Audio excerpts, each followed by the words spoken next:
শেষমেশ উঠেই ব্রুশ, চোখ খোলা, কিন্তু কি করার, মনে এখনো ঘুম। আয়নায় নিজেকে দেখে মনে হচ্ছে হিরো হিরো, অর্জুন কাপুরের মতো, যার কোনো ফ্যান ফলোয়িং নেই। তারপর চলে আসলো চা।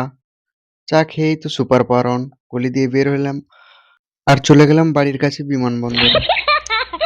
আর না আসলো বিমান আর না আসলো টোটো, তাই পায়ে হেঁটেই চাঁদের দিকে রওনা দিলাম। जनता माफ नहीं करेगी। চাঁদে পৌঁছে দেখি নীল আর্মস্ট্রং এর ছোট ভাই বসে নিউটনের থার্ড ল লিখছেন। তারপর হাতে কাজ আসতেই হয়ে গেলাম হিরো থেকে জিরো। কিছুক্ষণ কাজ করে চলে আসলো ব্রেকফাস্ট। ব্রেকফাস্ট করে কাজ শেষ করে তারপর পেটের ডাক, খানা চাই। খাবার দেখে আই এম তো অবাক, আলু আর ঘোড়ার ডিম দিয়ে গেঁদা ফুল। তারপর খেয়ে বাসন ধুয়ে সোজা বাড়ি, বিছানা আমায় ডাকছে। No desvíes la mirada,